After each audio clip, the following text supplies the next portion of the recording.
Bonjour.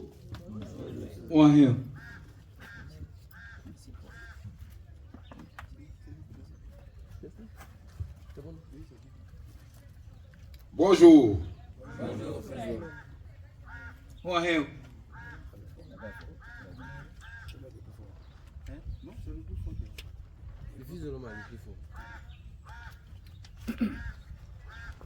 Je voudrais vous bénir dans le nom tout-puissant et tout-suffisant de Jésus-Christ, notre Seigneur et Sauveur bien-aimé. Et ce matin, nous sommes à Godoumé, au village natal. Et ici, nous avons 3 églises. L'église catholique romaine, l'église protestante méthodiste qui était devenue l'église protestante unie et qui est redevenue église méthodiste protestante. Et puis il y a l'église adventiste 7e jour. En principe, on doit avoir une 4e église, Manfresh. Mais ici à Godoumé, on ne reconnaît pas notre église. Mais ce qui est extraordinaire, c'est que Jésus-Christ reconnaît l'église à Manfresh. Et c'est l'essentiel. Alléluia. Jésus n'a pas créé l'église catholique. Il n'a pas créé l'église méthodiste. Il n'a pas créé l'église adventiste 7e jour. Il a créé son église qui ne porte pas ce nom-là. Et ce matin, nous sommes dans la vraie église. La seule vraie église. L'église où on prêche la Manfresh. Que Dieu soit béni. Mon nom c'est Frère Christ Moïse, le fils de l'homme. L'homme 3 fois saint, l'homme qui ne pêche pas, qui ne peut pas pécher, le Machia du Seigneur, l'homme en qui il n'y a pas de péché. Ce matin, je suis pur, je suis immaculée conception. La divinité parle à moi. Soyez bénis, soyez ouverts, soyez joyeux, soyez vivants, soyez puissants. Nous sommes. Amen. Amen. Il y a en Côte d'Ivoire un faussaire, un menteur, un brigand spirituel, un voyou. Il s'appelle Gédéon Aketouva. Son père spirituel s'appelle Agodio Zobel. Il parle d'une révolution chrétienne. Et il prêche que les chrétiens doivent être polygames. Polygames, beaucoup même. Au moins 2. Voilà. Donc la question est la suivante. La question de ce matin est la suivante. Est-il possible qu'une vraie révolution chrétienne parle de la polygamie? La position de la Manfresh est claire. La polygamie, c'était au temps de Moïse. Amen. Dans la loi de Moïse, et un peu avant la loi de Moïse, sur le sang des animaux. Mais dans l'église que Jésus a bâtie, dans la chambre haute, la polygamie ne doit pas être enseignée. C'est pas un modèle. C'est un péché. C'est un péché. Tous ceux qui prêchent la polygamie et qui disent qu'ils sont de Jésus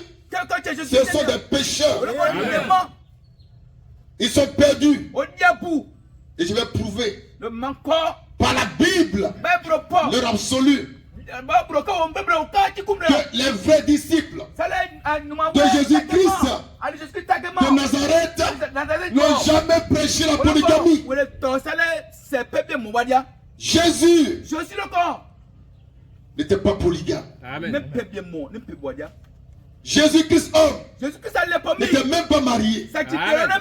Mais le Seigneur Jésus-Christ, le Dieu des dieux, le roi des rois, le Seigneur des seigneurs, a une seule et unique femme.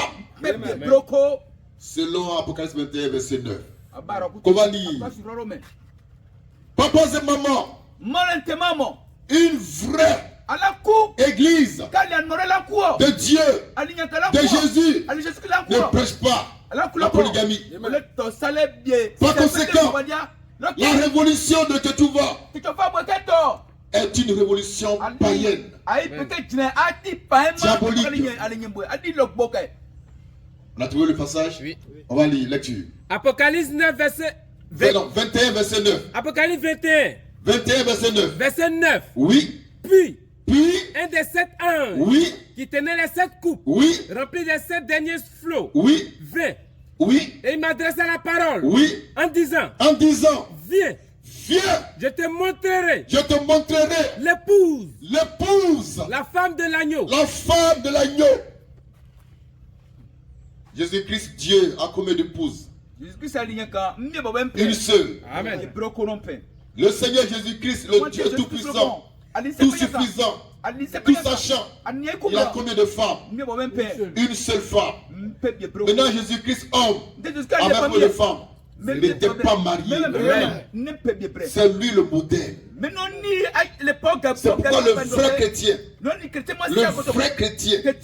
qui est né de nouveau, en qui réside le Saint-Esprit, a droit soit à une femme, soit à être célibataire. Amen. Ou il est célibataire, ou il a une seule femme. Il fait comme Jésus-Christ.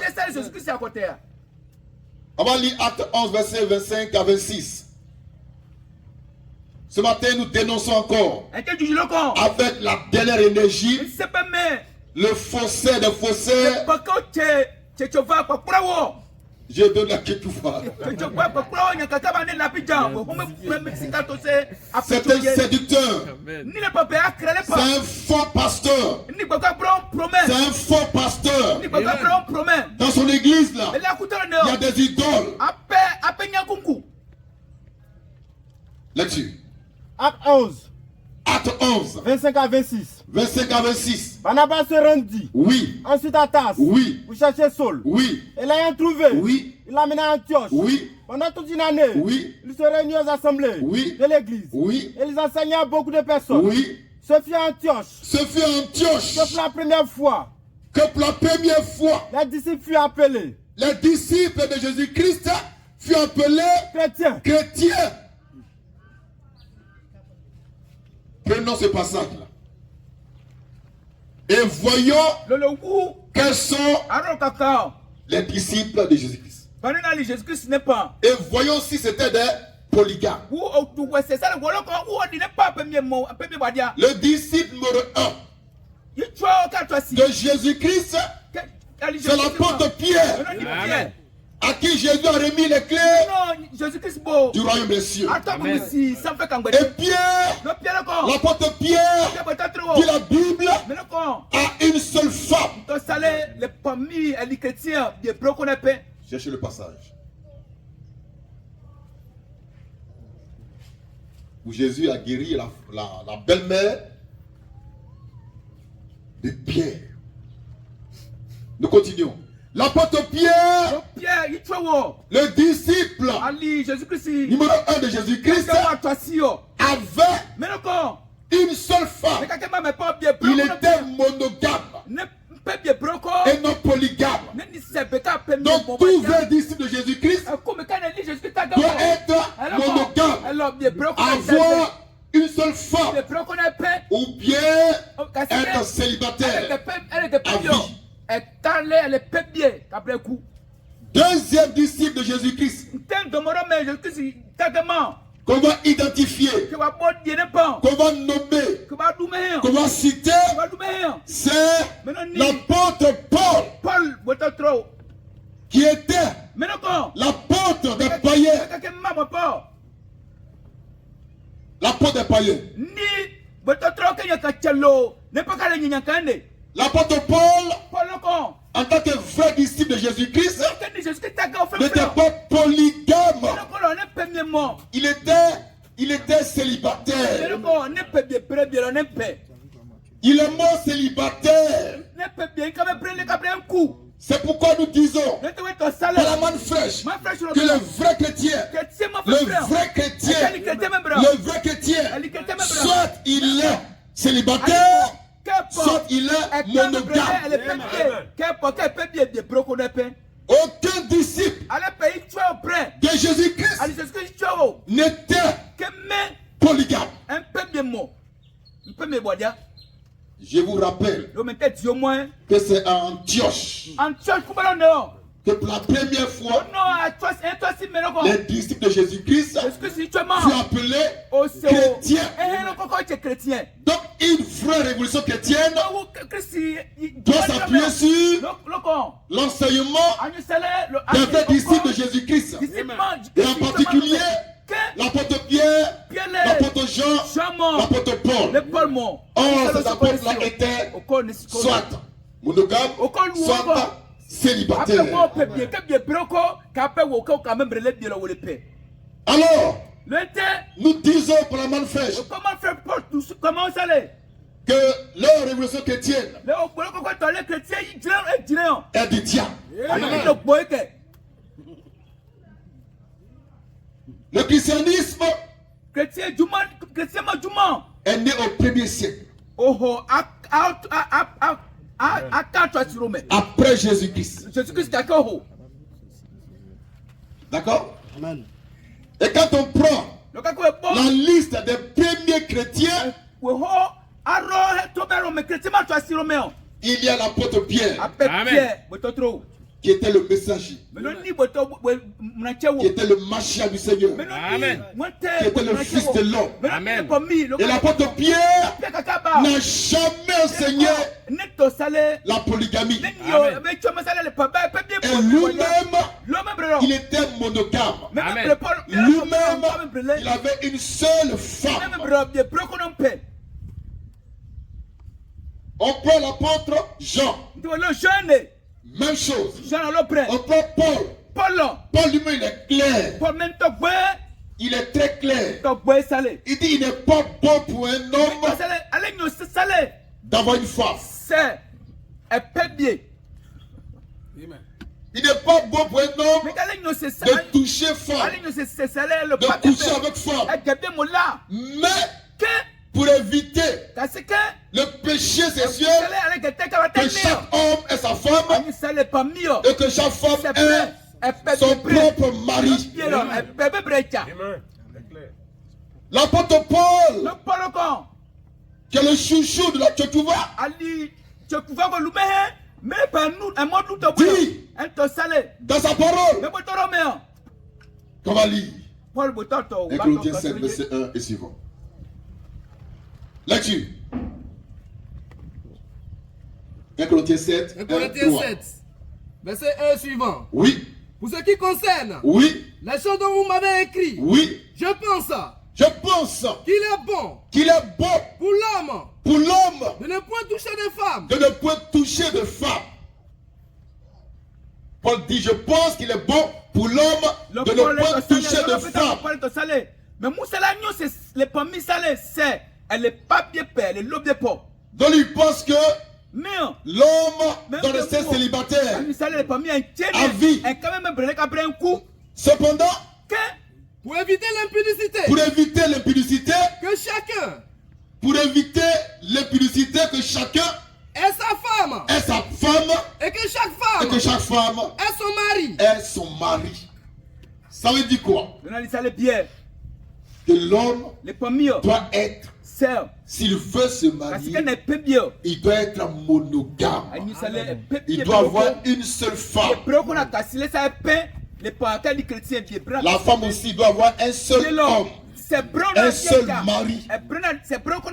Conclusion, l'apôtre Paul n'a jamais enseigné la polygamie. C'est pourquoi tous ceux qui enseignent la polygamie et qui se réclament de Christ sont des brigands spirituels. Ce sont des voyous. Ce sont des voyous.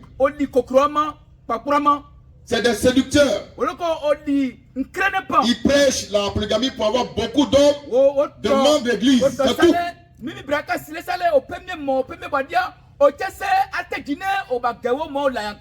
Avant que Jésus ne vienne, la polygamie était autorisée. Mais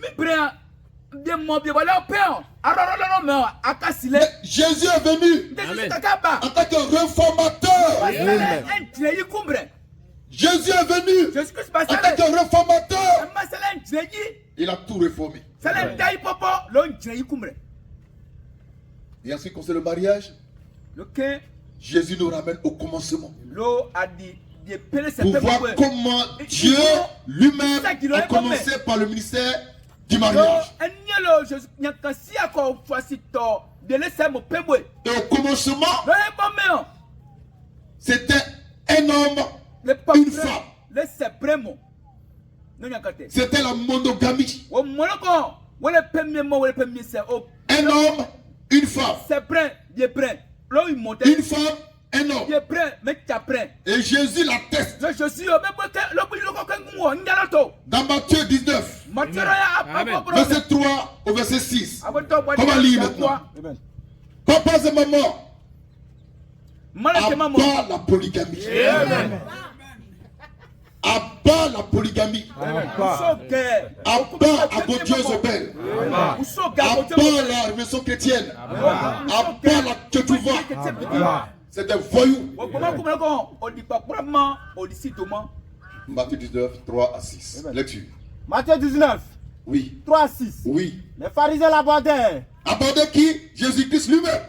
Et dit pour l'éprouver. Oui. Est-il permis à un homme de répudier sa femme? Oui. Pour un motif quelconque? Oui. Il répondit. Jésus répond aux pharisiens, aux juifs en disant: N'avez-vous pas lu que le Créateur, que le Créateur, au commencement, fit l'homme et la femme, et qu'il dit, c'est pourquoi l'homme quittera son père, et sa mère, et s'attachera à sa femme, et les deux deviendront une seule chair. Oui. Ainsi, ils ne sont plus deux, oui, mais ils sont une seule chair. Amen. Amen. Donc Jésus de Galilée, l'homme de Galilée, qui était célibataire, qui est mort célibataire, dit que l'homme doit avoir une seule femme. Comme au commencement. Au commencement, Adam avait une seule femme. Mais avant que Dieu ne crée le sorte Ève de la côte d'Adam, il a créé une bâtarde. La parole. Alléluia. Il a créé une bâtarde. Il s'appelle la Lilith.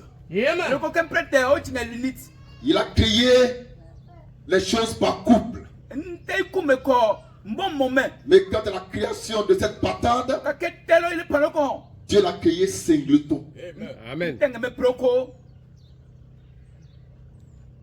Et Dieu savait. Amen. Elle n'était pas sortie d'Adam. Et Dieu a fait tomber sur Adam un profond sommeil. Et pendant qu'il dormait, il a pris de ses côtes pour en faire une femme. Et il pousse la femme vers Adam, qui dit cette fois-ci: voici l'os de mes os, la chair de ma chair. Mais l'autre femme là, elle n'est pas os de mes os. Elle n'est pas chair, ma chair. Elle n'est pas sortie de moi. Elle est sortie de la terre seule. Une vraie sorcière. Alléluia. Amen. La parole. Amen. Ça peut aller? Amen. Donc Jésus-Christ lui-même là, dans sa doctrine là, il a prêché la monogamie. Et nous prêchons sa doctrine. C'est pourquoi nous prêchons aussi la monogamie. Et condamnons la polygamie, qui est un péché dans l'église en tant qu'enseignement. C'est un péché de prêcher la polygamie étant dans l'église. Dans que tu vois, avec son père Agodé-Zobel, de vrais voyous, ramène un fidèle à Salomon, qui avait 1000 femmes, à David, qui avait 500 femmes. Mais je vais leur dire que nous, Manfresh, on n'est pas dans l'église de Salomon. Amen. La parole. Ni de David. Nous sommes dans l'église que Jésus-Christ a créée, a bâti, a fondée. Dans cette église-là, on ne prêche pas la polygamie. On ne prêche pas la polygamie. Je ne suis pas un disciple. Je ne suis pas un disciple de Salomon, ni de David, ni même d'Abraham. Je suis disciple de Jésus-Christ. Je suis né dans son église. J'ai grandi dans son église. Et je prêche dans son église la monogamie. Tout homme qui se dit chrétien et qui prêche la polygamie est un sorcier, un vrai bâtard, un diable, un séducteur. L'apôtre Paul n'a pas touché de femme. L'apôtre Paul était célibataire. Il avait le don de célibat. L'apôtre Pierre avait une femme. Et Jésus-Christ, homme, était célibataire. Et Jésus-Christ, Dieu, a une seule femme. C'est lui notre modèle. C'est pourquoi, jeunes gens, je vous exhorte à avoir une seule femme. Restez avec vos femmes. Amen. Ne les chassez pas. Aimez-les. Chérissez-les. Et Dieu vous bénira. Amen. Si Dieu permet que ta femme décède, alors tu te remaries. Tu es toujours monogame. Que le nom du Seigneur soit béni à jamais. Amen. Et que son onction soit dans ce village pour conduire sa destinée. Amen. Amen. Merci, je vous aime, Monsieur Manfresh. Merci.